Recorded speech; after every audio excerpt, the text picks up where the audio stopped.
What's the difference for you when you talk about discerning it? How would you define those two, healthy versus unhealthy tension? So I think it's different for each person, right? So I know for me, the difference is if it's unhealthy tension, it's usually the way I react is very different. It's harder for me to step back and say, what am I learning here? Or it's a very visceral reaction. Like it's a really like, there's, it's a terrible example, but sometimes you meet someone and you're like, ooh, within very quickly, you're like, this is not my person. This is not, and it's not, some psychotherapists might say it brings up trauma or what, but there is something that is not lining up.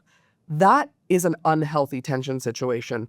Whereas if we're having a challenging, as I point of Vince, we're having a challenging, you've had plenty, but we're having a challenging conversation and it doesn't feel good because you're pushing me in a way that is uncomfortable, but I'm not reacting in this. It's not that same defensive reaction from me, right? And I think, but I'm not saying my way is everyone's way by any stretch, but I think you have enough of those moments and you can start to separate out when it is healthy versus unhealthy.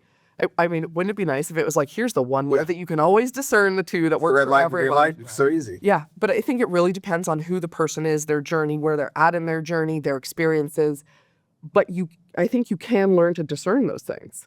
I like how you described the unhealthy one as a defensiveness, because I think on the one hand, if you're feeling the need to defend, right? I think where some things can turn healthy, because that doesn't mean that the other person on the other side is doing something unhealthy. Absolutely not. But I think the healthier version is acceptance and being like, I need to hear this. Yep. I want to be able to hear this. I think one of the things that has been interesting for me is the discovery of feedback and things that weren't intended as feedback for me.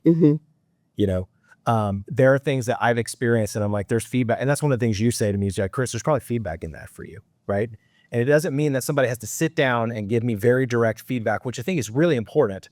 But at the same time, I think that you can turn something that might be unhealthy for you and some, abuse and all that other stuff aside, but you can turn a situation into feedback for you, no matter whether it's being delivered as feedback to you or not.